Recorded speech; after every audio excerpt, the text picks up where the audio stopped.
Bueno, hoy les quiero compartir una prédica que se llama El Antídoto. ¿Saben qué es un antídoto? Muy bien, que contrarresta un veneno, un virus, ¿sí? Algo que se puede inyectar o se puede tomar y que, como dice Normi, contrarresta un virus. ¿Cuántos de los que están acá vieron la película Soy Leyenda? ¿La han visto? ¿Pueden levantar la mano? Ok, más o menos la mitad lo ha visto. Bueno, para los que no la vieron, se las cuento. Ahí mientras pasamos un videíto para que recuerden. Resulta que unos científicos tratan de crear una cura para el cáncer, pero en vez de crear una cura para el cáncer, crean un virus que va mutando y se desata una pandemia, como la que nosotros tuvimos del coronavirus. Bueno, pero ahora es otra pandemia, que la persona que se contagia se convierte en una especie de vampiros. Unos vampiros que viven de noche, que consumen sangre, etc. Will Smith, que es el protagonista, él es el único, aparentemente el único sobreviviente, el único que no ha sido infectado por este virus, aunque después se da cuenta que sí hay otras personas, ¿sí? La cuestión es que, bueno, la película consiste en que él intenta sobrevivir en este mundo desolado, que es ahí la ciudad de Nueva York. Vieron que todo pasa en Estados Unidos.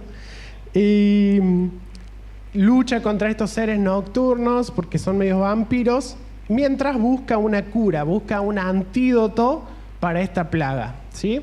Y les voy a spoilear el final. Ya esta película salió en el 2007, así que si no la vio hasta ahora no es mi culpa. Pero al final encuentra el antídoto, ¿sí? Se lo da ahí a una mujer con su hijo que habían sido sobrevivientes y él se sacrifica por el bien de la humanidad. La cuestión es que ese antídoto salva al mundo de la extinción y nace ahí una nueva sociedad. Bueno, esta es una película de ciencia ficción, obviamente, pero hoy quiero hablarles de algo parecido que sucede en la realidad, en nuestra realidad, ¿sí? Bueno, hasta ahí nomás, Eli. Ahí se explota y se mueren todos. Listo, fin.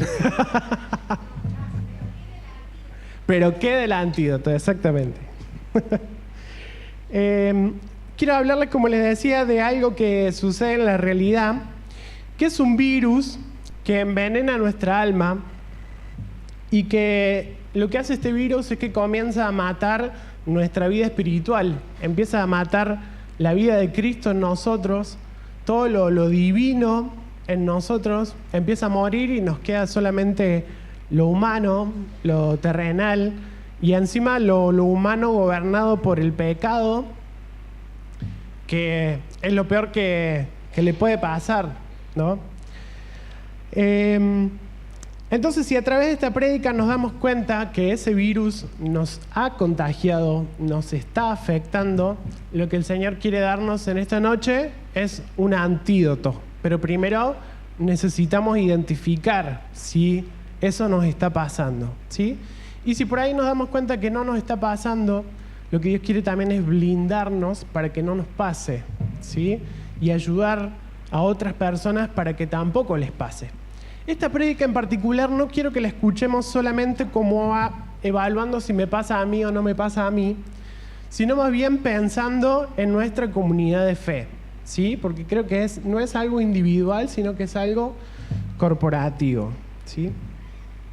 Vamos a Efesios 6:16 y vamos a empezar a descubrir de qué se trata este virus que envenena el alma.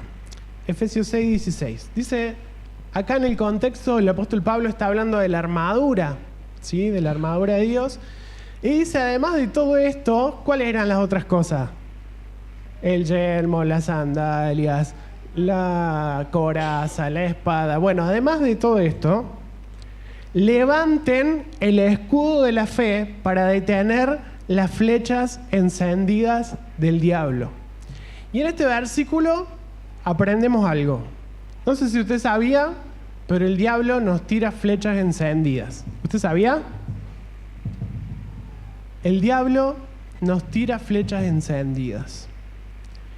Esas flechas encendidas, o esos dardos encendidos, dicen otras versiones, vienen con el fin de atacarnos, y justamente eso que les decía, de envenenar nuestra alma, una vez que esas flechas nos atraviesan, una vez que esos dardos nos lastiman, nos golpean, eso va provocando muerte en nuestra vida interior, en nuestra vida espiritual, ¿sí?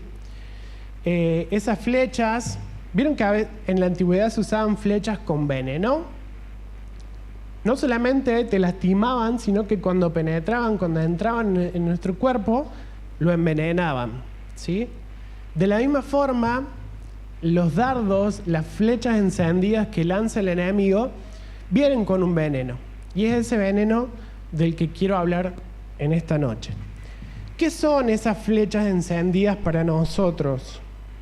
No significa que nos lo tomemos literal y que nos andemos cuidando de las flechas, sino más bien que esas flechas representan pensamientos, ¿sí? Esas flechas encendidas que tira el diablo son pensamientos que nos manda a nuestra mente. Esos pensamientos vienen con la intención justamente de envenenar nuestra alma y de apagar nuestra fe. Vienen con la intención de hacernos dudar de Dios, de llenarnos de temor, de llenarnos de miedo. Por eso mismo, lo que Dios nos ha dado para defendernos de esos dardos, ¿qué es? ¿El escudo de qué? De la fe. O sea que lo que Dios nos ha dado para defendernos de las flechas que nos manda el diablo es la fe, ¿sí? Si nuestra fe está fuerte y está firme, cuando esos pensamientos quieran venir, rebotan, no hayan cabida en nuestra mente y nuestro corazón. Somos capaces de identificarlo rápido como algo que no viene de Dios y sacarlos. Pero si nuestra fe está débil, es como que estamos con el escudo acá abajo, entonces cuando vienen las flechas, ¿qué pasa? Nos dan, nos golpean, ¿sí? Cuando vienen pensamientos, estos pensamientos que nos quieren apagar la fe, hacernos dudar, hacernos entrar en ansiedad, en miedo, endurecer el corazón, cuando vienen y no encuentran en nosotros fe para defendernos, nos atraviesan, nos envenenan, ¿sí? Y no una, siguen entrando y siguen entrando y siguen entrando hasta que logran realmente hacer morir la vida de Cristo en nosotros, ¿sí? Cuando le damos lugar, como decía, a un pensamiento de duda, nos infecta con el virus de la incredulidad. La incredulidad es como un virus, ¿sí? Que entra a través de pensamientos, a través de las flechas encendidas del enemigo. ¿Y qué pasa? ¿Cuáles son los síntomas? Se empieza a apagar nuestro amor, se empieza a apagar nuestra fe, se empieza a apagar nuestras ganas de servir, nuestras ganas de congregar, de predicar, de orar. ¿Por qué? Porque poco a poco va matando la vida de Cristo en mí, ¿sí? Y como les decía, va quedando solo lo humano de mí, va quedando solo lo religioso de mí, pero la vida de Dios se va apagando. ¿Vieron que a veces decimos que la vida de Cristo en nosotros es un tesoro que portamos en vasos de barro? Y dice ahí ese capítulo que el apóstol Pablo dice que hay una luz que brilla, que irradia, que brilla a través nuestro, pero que no somos nosotros. ¿Quién es? Es Cristo en nosotros. Bueno, cuando nosotros permitimos que estas flechas nos atraviesen, lo que va pasando es que esa luz se va apagando, ¿sí? Se va apagando hasta que se apaga. Vamos a 2 Corintios 10:4 en la Reina Valera. No le digan a mi papá, por favor, que use la Reina Valera porque porque las armas de nuestra milicia no son carnales, sino poderosas en Dios y prestemos atención, ¿para qué son poderosas las armas de Dios? Para la destrucción de fortalezas, derribar argumentos y toda altivez que se levanta en contra del conocimiento de Dios y llevando cautivo todo pensamiento a la obediencia de Cristo. Todas estas cosas que enumera el apóstol Pablo. Empezamos por fortalezas, argumentos, altivez, pensamientos rebeldes. Todas estas cosas, ¿con qué tienen que ver? Con la mente. Todo tiene que ver con la mente. Fíjense que la guerra espiritual para nosotros hoy en el nuevo pacto ya no es que el diablo me ataca haciendo que se me pinche la rueda del auto. No es. El campo de batalla del diablo siempre es la mente. ¿Sí? Y las armas que tenemos son poderosas en Dios. ¿Para qué? Para destruir. ¿Qué más dice? Destruir, derribar y llevar cautivo. Esa es nuestra tarea. Destruir, derribar y llevar cautivo. ¿Qué son las fortalezas? Una vez escuché esta definición y me gustó mucho. La definición de fortaleza es que es un conjunto de mentiras.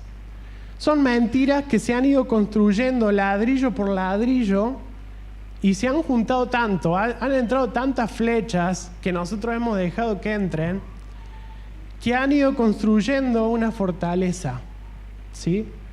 Así que las fortalezas no son tan fáciles de derribar porque son estructuras mentales que llevan ahí mucho tiempo. Después están los argumentos, ¿sí? Los argumentos, o sea, las justificaciones a las que llegamos en nuestra mente, las cosas que argumentamos que nos impiden conocer a Dios, obviamente. Después la altivez, los pensamientos que nacen del orgullo, ¿no? De que no necesito a Dios, de que estoy bien solo, creerme autosuficiente.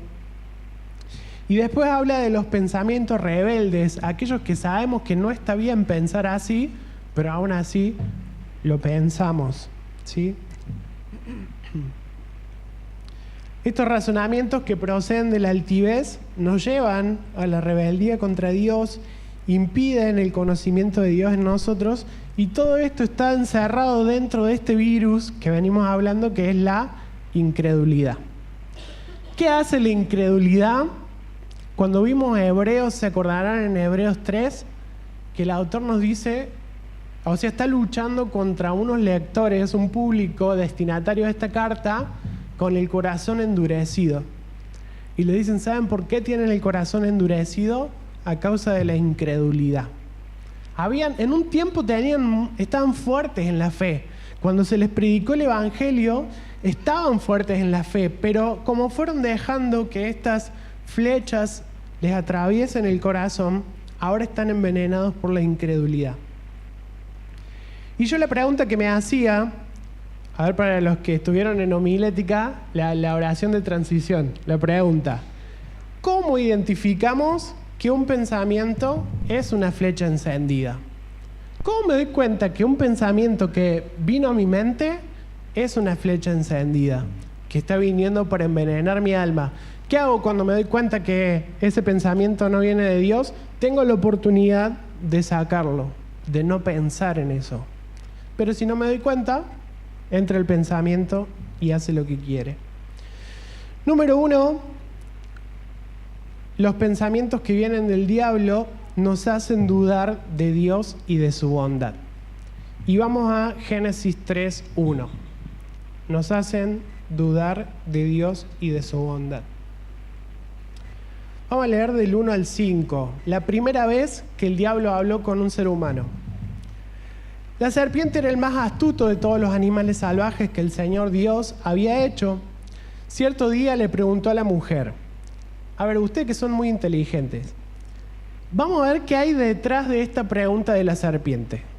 ¿Sí? Vamos a leer entre líneas.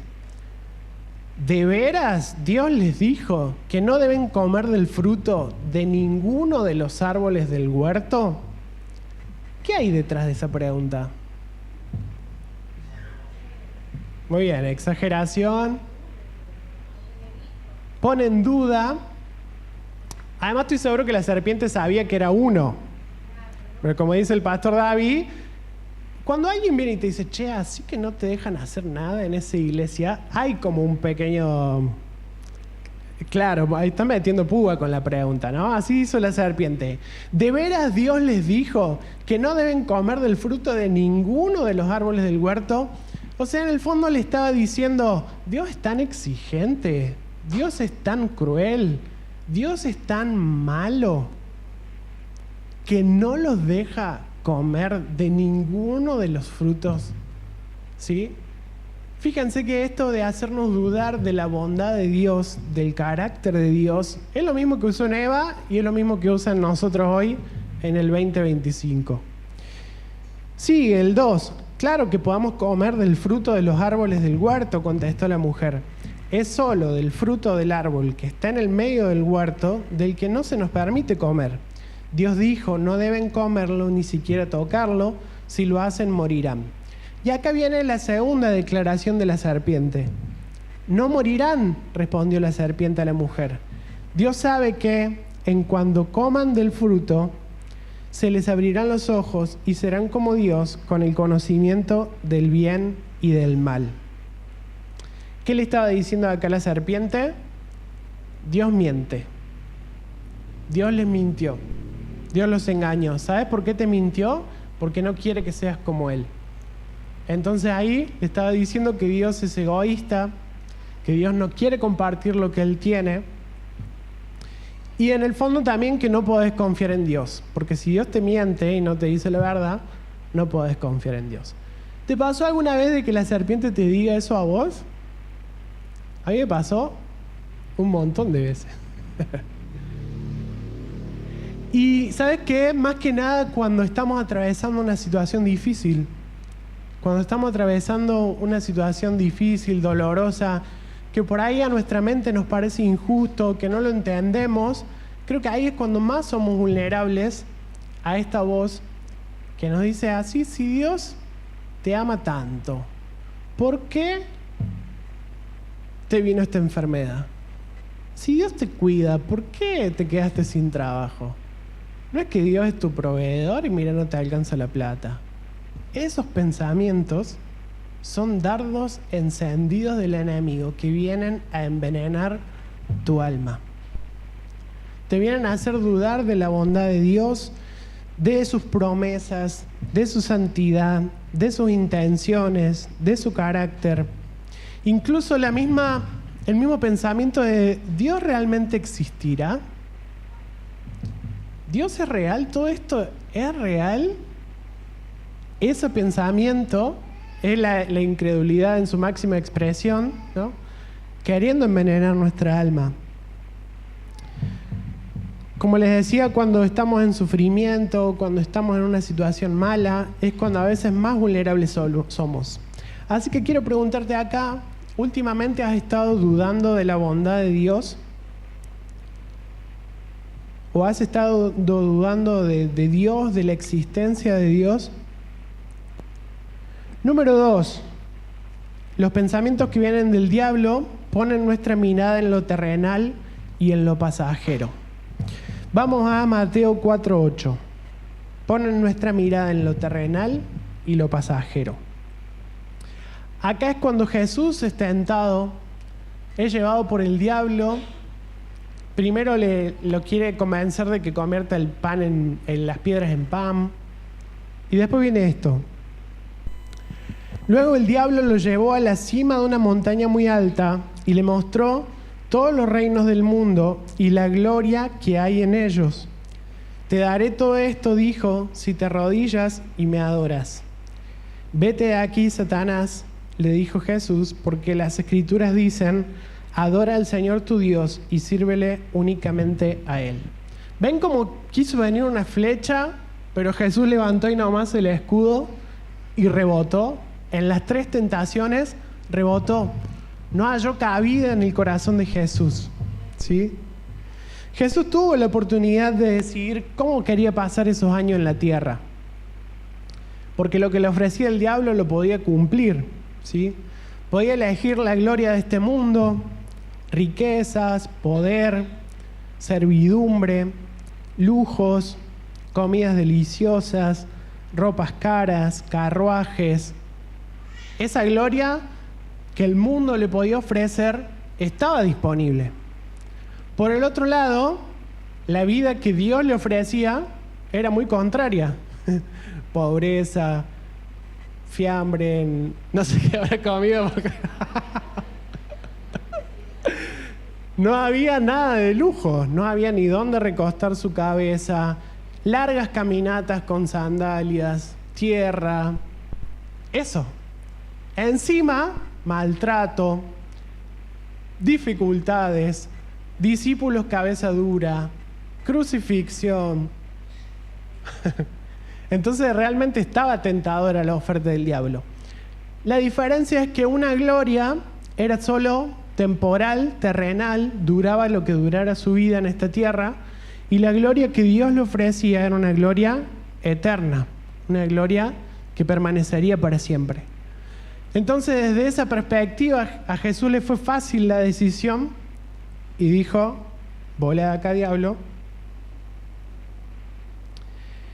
Cuando en nuestra mente pensamos que el dinero o el trabajo es la prioridad, cuando el deseo de tener cosas ocupa demasiado lugar en nuestra mente, y en esto yo me sentía confrontado, el deseo de tener cosas ocupa demasiado lugar en nuestra mente, eso también es un dardo del enemigo que viene a traernos incredulidad. Cuando le damos más valor a las cosas de este mundo que a lo eterno, hemos sido envenenados por las flechas del enemigo.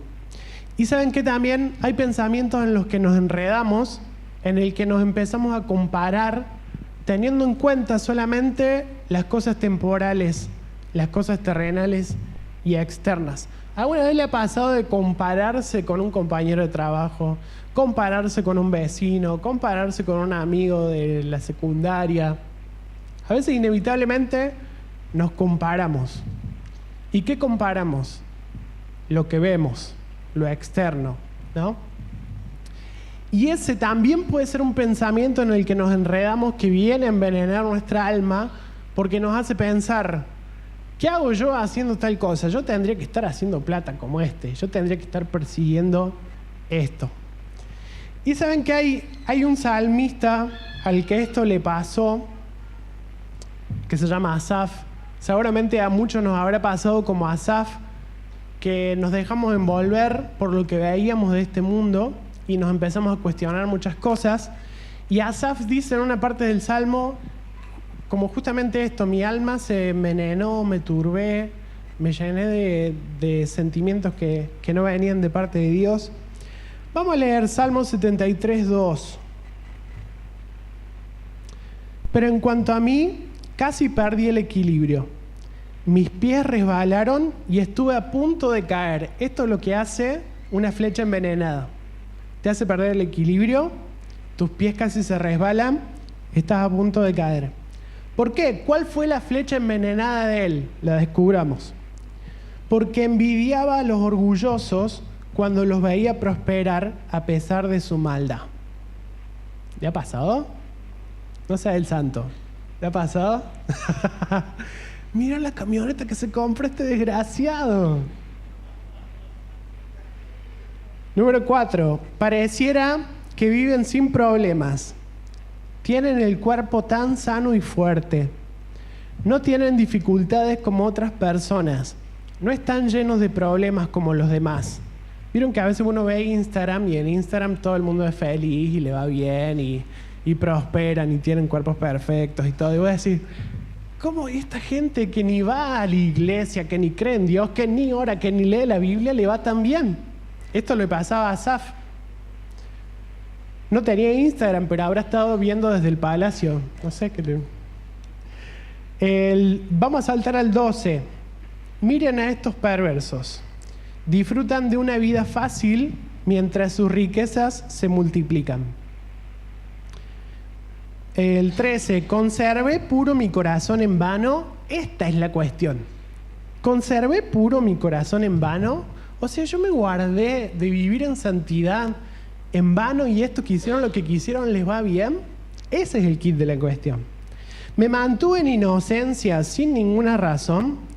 En todo el día no consigo más que problemas. Cada mañana me trae dolor. Claro, en la comparación, como no conocemos realmente la vida interior de las personas, lo que vemos es lo externo, pensamos que a ellos les va todo bien y voy a decir: yo no tengo más que problemas. Cada mañana me trae dolor. Bueno, hasta acá todo negativo, pesimista. Si vos lees esto como para animarte en la mañana, vos te pones del lado de Asaf y decís, ¿tiene razón Asaf?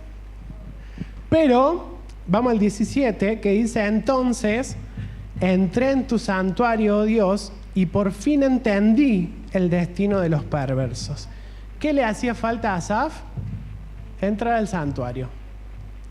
Decirle que está al lado tuyo, a vos te hace falta entrar al santuario. A vos te hace falta un lavado de cabeza, un cepillo y un jabón. ¿Qué sería para nosotros hoy, en el nuevo pacto, entrar al santuario? Te hace falta intimidad, comunión con Dios. ¿Sí? ¿Qué pasó cuando entró al santuario? Entendí el destino de los perversos.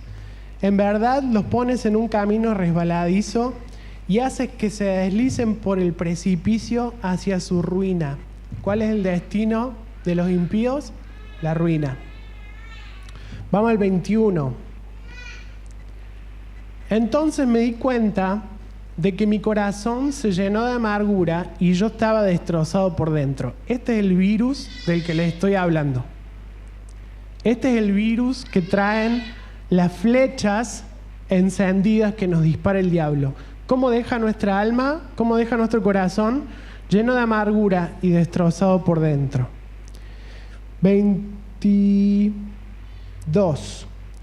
Fui tan necio e ignorante, debo haberte parecido un animal sin entendimiento. Fíjense que acá vemos una vislumbre de cuál es el antídoto.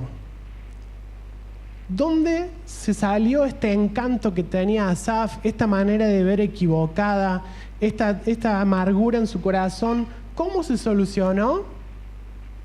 Yendo a la intimidad, escuchando la voz de Dios y permitiendo que le cambie la manera de pensar, la manera de ver las cosas, ¿sí? Entonces, número 1, cuando el diablo nos habla, nos hace dudar de la bondad de Dios. Número 2, cuando el diablo nos habla, pone nuestra mirada en lo terrenal, en lo pasajero. Número 3, cuando el diablo nos habla, busca nuestra propia conveniencia. Y ahora vamos a ver cuando el diablo habló por medio de Pedro. ¿Se acuerdan? Mateo 16, 22. Pedro le dio un consejo a Jesús y Jesús identificó ahí al diablo. Eso que unos versículos antes le había dicho que tú eres Pedro, le cambió el nombre, le dijo que le daba las llaves de su iglesia. Y unos versículos después pasa esto. Entonces Pedro lo llevó aparte y comenzó a reprenderlo por decir semejantes cosas. ¿Cuáles eran las semejantes cosas que estaba diciendo Jesús? Que le era necesario morir en la cruz. Entonces Pedro lo lleva aparte y le dice, ¿cómo va a decir semejantes cosas Jesús? Dios nos libre, Señor, dijo. Eso jamás te sucederá a ti. Que me imagino como que te voy a dar una palabra, Jesús. Eso jamás te va a suceder a vos. Y Jesús le dice, se dirigió a Pedro y le dijo, aléjate de mí, Satanás. Qué fuerte escuchar eso, ¿no? Representas una trampa peligrosa para mí. Ves las cosas solamente desde el punto de vista humano, no desde el punto de vista de Dios. ¿Sabes que los pensamientos, los dardos encendidos del enemigo quieren que esquives la cruz? Quieren llevarte a la comodidad, al placer, a evitar el sufrimiento. Nos hacen pensar en nuestro bien individualmente y no corporativamente. Pondrán nuestros deseos y voluntad por encima de los de Dios. Son pensamientos egoístas y que buscan protegernos a nosotros mismos. Cuando nos encontramos con este tipo de pensamientos, si Jesús le hubiese hecho caso a este tipo de pensamientos, no tendríamos iglesia hoy, ¿sí? Y acá es donde creo que tenemos que tener cuidado con algunos consejos de la psicología que buscan esto, ¿no? Como nuestro bienestar individual por encima del corporativo, ¿sí? Porque esos pensamientos sutiles se infiltran y son en realidad trampas. Como dice Jesús, representas una trampa peligrosa para mí. Muchas veces esos pensamientos nos gustan, ¿no? ¿A quién no le gusta la comodidad? ¿A quién no le gusta que le digan no vas a sufrir? ¿A quién no le gusta que le digan vos vas a prosperar y todo te va a ir bien? Pero cuando necesitamos ir a la cruz y sufrir, esos pensamientos nos van a llevar a querer esquivarlos, ¿sí? Nos convencen a veces estos pensamientos de seguir en el pecado, de justificar las cosas malas que hacemos, evitar la cruz que nos hará libres, ¿sí? Estos días estaba conversando con alguien que me decía que le estaba preguntando a Dios por qué está mal tener relaciones sexuales antes de casarse. ¿Por qué está mal? No entiendo, si es algo lindo y hermoso, me decía. Y yo le decía que en realidad querer justificar, porque él quería justificar esos pensamientos con ciencia, digamos, con información científica. Digo, frente a esas cosas, por más que nosotros querramos justificarlas, lo único que podemos hacer es rendirnos frente a Dios y aceptar su voluntad. De otra manera, no vamos a encontrar una respuesta natural. Nadie nos puede dar una respuesta que no sea nosotros decidir hacer su voluntad y rendir nuestro corazón. Entonces esos pensamientos que a veces vienen a hacernos cuestionar el pecado, ¿no? Como ¿por qué está mal? A ver, ¿por qué está mal esto? ¿Por qué está mal lo otro? Solamente demuestran un corazón insensible y endurecido frente a Dios. Porque lo único que hay que hacer es aceptar la voluntad de Dios y rendirte. Porque esos pensamientos pueden envenenar tu alma. Número 4. Los pensamientos del diablo vienen a sembrar división, rencor, enemistad, odio. Efesios 4:26 dice: enójense, pero no pequen. Reconcíliense antes de que el sol se ponga y no den lugar al diablo. Es decir, que los pensamientos del diablo toman lugar cuando no nos reconciliamos, ¿sí? ¿Qué pasa? ¿Alguna vez te pasó de que tuviste un pequeño altercado? En esta iglesia no pasa nunca, pero algún pequeño altercado con alguien que hizo algo que a vos no te gustó, de alguna forma te hirió, te lastimó. Y vos te quedás después pensando y pensando y pensando en lo que pasó. Puede suceder en relaciones matrimoniales, ¿por qué no? Te quedás pensando, repasando lo que te dijo y pensando, le tendré que haber contestado tal cosa. Y enojándonos cada vez más a causa de nuestros pensamientos, llenándonos de rencor y pensando en la mala actitud que tuvo y lo que hizo, y yo lo que hice por él y lo que hice por ella y todo lo que... ¿Y qué pasa? Esos pensamientos, el fruto que nos dejan es eso: rencor, enemistad, odio, enojo, ¿sí? Por eso dice, para no darle lugar al diablo, lo que necesitamos hacer es perdonar rápido. Darnos cuenta que esos dardos que nos está mandando el diablo pueden envenenar nuestra alma, pueden hacer una raíz de amargura y nos pueden llevar a matar nuestra vida espiritual, ¿sí? Por eso necesitamos identificarlos rápido y sacarlos de nuestra mente, ¿sí? Y el último, el número 5, los pensamientos que vienen del diablo traen culpa y vergüenza. ¿Saben cuál es una de las especialidades del diablo? Acusar. En Apocalipsis 12:10 dice que él es el acusador de los hermanos. El que acusa delante de nuestro Dios día y noche ha sido lanzado a la tierra, dice Apocalipsis 12:10. Ahí está. La segunda parte, pues el acusador de nuestros hermanos, el que los acusa delante de nuestro Dios día y noche, ha sido lanzado a la tierra. Los pensamientos del diablo vienen a descalificarnos, a decirnos, sos una porquería, haces todo mal, sos mala madre, mal padre, sos mal hijo, vivís pecando, no te mereces el amor y el perdón de Dios. ¿Qué pasa cuando vienen esos pensamientos? Necesitamos identificar que quién nos está hablando. El diablo. ¿Qué hacemos cuando el diablo nos habla? Como decía la Norma al principio, chito la boca. ¿Cómo lo diferenciamos de la voz de Dios? Porque la voz de Dios no provoca culpa y vergüenza. La voz de Dios provoca arrepentimiento. La voz de Dios te lleva a cambiar, a decir, es cierto, está mal esto, lo tengo que cambiar. En cambio, la voz del diablo te lleva a la culpa y a decir, soy una porquería, no voy a cambiar más. Y cuando estás en ese estado, lo más fácil es tirar la toalla y decir, bueno, ya está.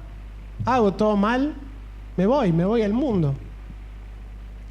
La voz de Dios viene a separar el pecado de mí. Viene a hacerme dar cuenta de que no es algo que me pertenece, es algo que me puedo sacar. En cambio, la voz del diablo me hace creer que el pecado soy yo. Que el pecado y yo somos uno, entonces yo soy lo que el pecado hace en mí. ¿Sí? Por eso son muy diferentes la voz de Dios y la voz del diablo, lo que nos provoca. Si nos estamos dando con un palo después de pecar, esa no es la voz del Espíritu Santo. Si estás lleno de culpa y vergüenza por los pecados que has hecho, esa no es la voz de Dios. La voz de Dios te va a llevar al arrepentimiento verdadero. ¿Sí? Bueno, si hemos identificado que quizás una de estas flechas ha atravesado nuestra alma y está envenenada por la incredulidad, porque nuestro corazón se ha apagado, no hay amor, no hay deseos de orar, no hay deseos de crecer en la palabra, no hay deseos de servir. ¿Qué hago? ¿Cuál es el antídoto? Hay una canción que se llama Antídoto de... No, la otra, de Eclipse, es de nuestra época, Caro.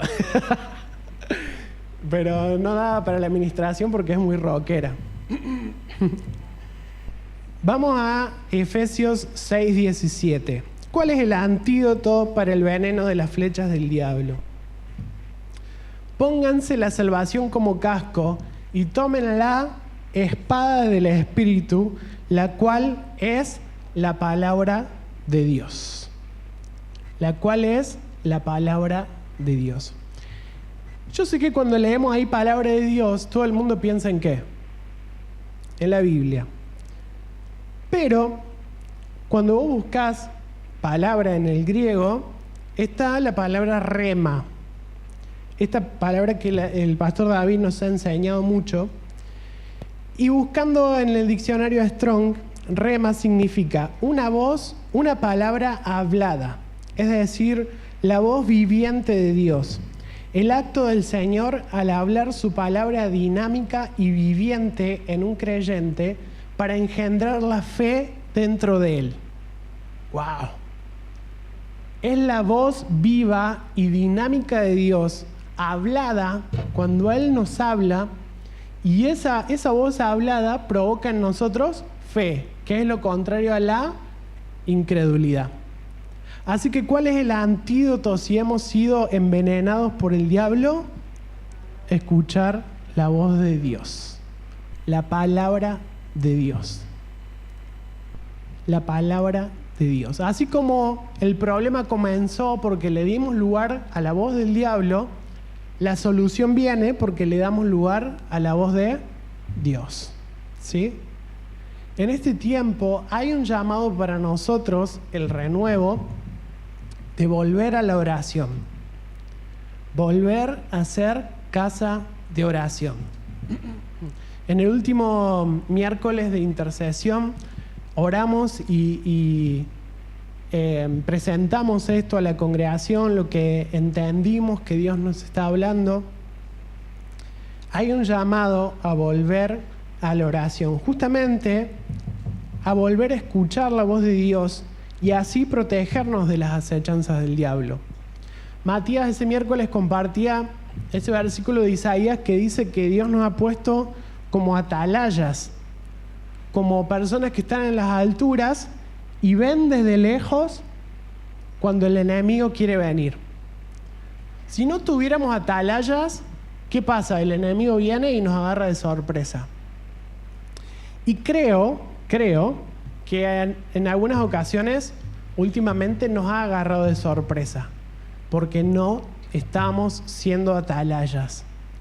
Por eso hay un llamado de Dios a volver a la oración, a volver a estar pendiente de la voz de Dios, justamente para que no ignoremos sus maquinaciones, para que no ignoremos las maquinaciones del diablo, para que no nos agarren por sorpresa, sino que nos encuentren con el escudo bien posicionado.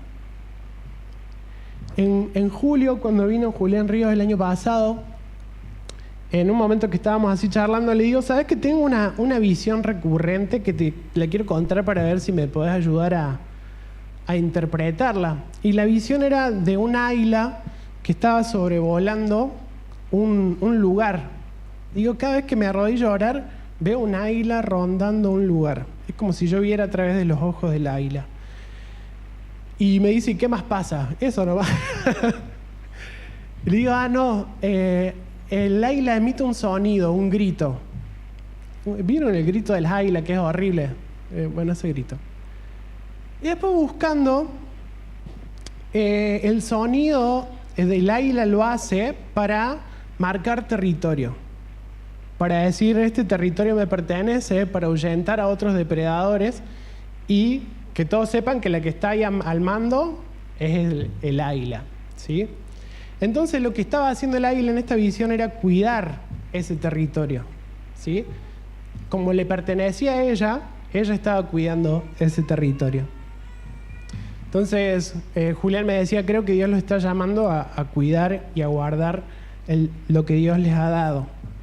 Y me acordaba de esto hoy preparando esta prédica, porque como les dije, creo que esto no es un llamado individual a cuidar nuestro corazón de ser envenenado, sino cuidarnos entre todos como congregación para no permitir que nadie se enfríe, que nadie caiga en un estado de muerte espiritual justamente por haber sido envenenado en su mente, en sus pensamientos. Vieron que el versículo que leí al principio dice las armas de nuestra milicia. ¿Qué es milicia? Tiene que ver con soldados, con ejército, ¿con qué más? Frente de batalla, muy bien. Fíjense lo que dice Don Google. Milicia se refiere a un grupo armado, a menudo no profesional, que puede ser civil y que se organiza para defender un territorio o una causa. Puede ser una fuerza militar organizada por ciudadanos, como las milicias urbanas medievales, o incluso un grupo de civiles que se arman para defender su comunidad. Cuando leí esta definición me hizo mucho sentido internamente porque creo que es lo mismo que estaba percibiendo en el espíritu. Una milicia, un grupo que se organiza para defender un territorio o una causa. Un grupo que está armado con las armas poderosas de Dios, ¿no? Con la espada de la palabra, con la oración, con la voz de Dios, que está alerta, que está velando, que está despierto, que está atento, ¿sí? Y que está cuidándose. Esta alerta de parte del Señor es una alerta que creo que necesitamos tomarla en serio, necesitamos darle importancia y necesitamos cuidarnos como comunidad. Los que creen estar más fuertes espiritualmente, es nuestra responsabilidad cuidar a los más débiles de no ser atacados por las acechanzas del diablo, ¿sí? Primero que nada, cuidarnos nosotros nuestra alma. Ver si primeramente nosotros no hemos sido flechados. Segundo, cuidar nuestra familia. Ver qué está pasando en la mente de nuestra familia, cómo está de vivo el espíritu de nuestra familia. Y tercero, la congregación. Velar por las personas de la congregación y cuidarnos como comunidad, ¿sí? Dice otro versículo que el diablo anda como león rugiente buscando a quien devorar. Cuando la manada se cuida entre sí, es más difícil para el león atacar. Pero cuando uno se aísla, queda separado, ahí es fácil atacar, ¿sí? Quiero invitarle a ponerse de pie, por favor, para que podamos orar juntos. Si nos damos cuenta que nuestro corazón está infectado por la incredulidad, este es un tiempo de volver a escuchar la voz de Dios. Este tema de abrir la congregación los martes y los jueves para orar no es porque nos guste levantarnos temprano o porque querramos agregar una actividad más. Es justamente para responder a este llamado, ¿sí? Para estar alertas, para estar escuchando la voz de Dios, para estar atentos, para cuidar y para proteger. Este es un tiempo para volver a escuchar la voz de Dios, volver a la intimidad y al tiempo de calidad con Dios. Eso lo que hace es como blindar nuestro corazón, cuidarnos con fe, para que cuando vengan esos pensamientos no hayan cabida en nosotros, ¿sí? Te invito a cerrar los ojos. Señor, si nos damos cuenta que nuestro corazón está endurecido por la incredulidad, si nos damos cuenta que en otras épocas estuvimos fuertes espiritualmente, pero hoy nos encontramos débiles. Hoy nos encontramos con muchas luchas en nuestra mente, en nuestro corazón. Nos cuesta creer, nos cuesta creerte, creer en tus promesas, creer en vos, creer incluso en tu existencia, creer en tu palabra. Señor, te pido que nos des la gracia de escuchar tu voz en este tiempo y que sea tu voz trayendo sanidad, que sea tu voz como un antídoto, Señor, que nos vuelva a la salud, que nos vuelva a la vida. Señor, realmente necesitamos escucharte, necesitamos esa voz viva, necesitamos tu voz dinámica, necesitamos tu voz hablada, Señor. Señor, rendimos nuestro corazón una vez más y te pedimos que vuelvas a ablandarlo. Hebreos 3 dice: por lo tanto, amados hermanos, cuidado, asegúrense de que ninguno de ustedes tenga un corazón maligno e incrédulo que los aleje del Dios vivo. Adviértanse unos a otros, esto es lo que tenemos que hacer, adviértanse unos a otros todos los días, mientras dure ese hoy, para que ninguno sea engañado por el pecado y se endurezca contra Dios. Señor, hoy tomamos conciencia no solamente de nuestro propio corazón, sino también de la responsabilidad que tenemos como hermanos en Cristo. Señor, nos comprometemos a no dejar que nuestros pensamientos nos aparten, nos alejen de la comunión que tenemos en Cristo Jesús. Señor, ayúdanos a darnos cuenta, a abrir nuestros ojos para darnos cuenta cuando las acechanzas del diablo nos están queriendo lastimar, nos están queriendo hacer mal. Señor, que podamos identificarlo y que seamos fuertes en ese momento para decir: no voy a permitir que estos pensamientos dañen mi corazón. Señor, mantenernos sensibles a tu voz. Vamos a tomar un tiempo para adorar al Señor y para pedirle simplemente eso, pedirle: Señor, vuelve a establecer tu voz en mi vida, abrí mis oídos de nuevo, permíteme escucharte nuevamente, porque realmente, Señor, necesitamos de tu voz. Te pido que puedas aprovechar estos momentitos, ya terminamos, pero aprovecha este momento para conectarte con el corazón de Dios de nuevo. Es tu voz